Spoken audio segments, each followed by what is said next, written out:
Di daw pantay ang hair color ni Madam at bahagyang nag-dry at nag-frizzy yung ends ng kanyang buhok. Ang target hair color kasi ni Madam is light ash blonde. So sa makikita natin dito sa video is ang na-achieve lang na level ng kanyang buhok ay nasa level 6 to 7 lang, especially dun sa regrowth area. Kaya pinahinga muna ni Madam yung buhok niya ng almost 1 year para makarecover din kahit paano. Kaya samahan nyo ko kung paano natin masusolusyonan ang problema ni Madam. Umpisahan na natin mga kamaster. Let's go!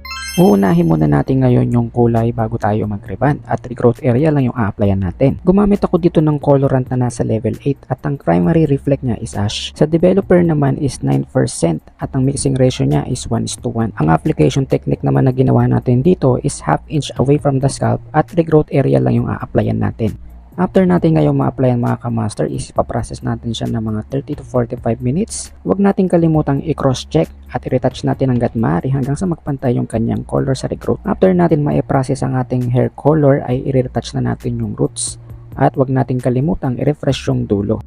Once na ma-achieve na natin yung target color ay pabanlawan na natin at dito ay magre-reband na tayo mga kamaster. So nag-dry muna tayo dito at regrowth area lang yung a-applyan natin gaya na nakikita nyo dito sa video. So hindi tayo pwedeng mabagal dito mag-apply ng gamot mga kamaster dahil color treated yung buhok ng client natin. Kaya tatandaan natin dito mga kamaster, once na mailagay na natin yung gamot ay mag-e-effect na agad to, kaya bilisan natin ang pag-a-apply ng gamot. Pagkatapos natin ma-applyan ngayon ng pang-reband is i-cross-check natin. Diyan sa video na yan mga kamaster ay binasa ko na yung bandang dulo dyan para hindi na maapektuhan pagka kinomtro natin.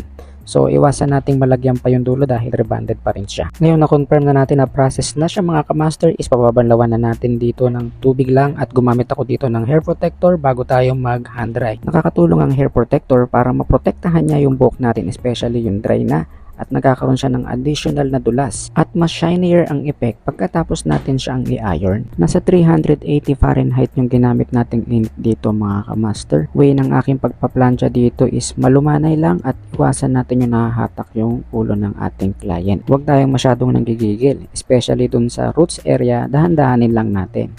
Inahinay ba, huwag din natin kakalimutan gumamit dito ng ear cups para hindi tayo makapaso ng tenga especially. At ipapa-cool down muna natin dyan ng mga ilang minuto bago natin applyan ng neutralizer. So hindi ko na pinakita dito kung paano in-apply yung neutralizer at dumiretso na tayo ngayon dito sa Brazilian Botox. Tandaan natin dito mga kamaster na hindi na pinapabanlawan yung Brazilian Botox. After natin may apply ay tutuyuin na natin siya after 1 hour. At hanggang dito na lang siguro ang ating video mga kamaster. Happy New Year sa lahat at welcome 2025. Sana ay may natutunan kayo sa ating munting video. Ako nga pala si Johnny Boy na nagsasabing sharing is caring. Hanggang sa muli. Bye-bye!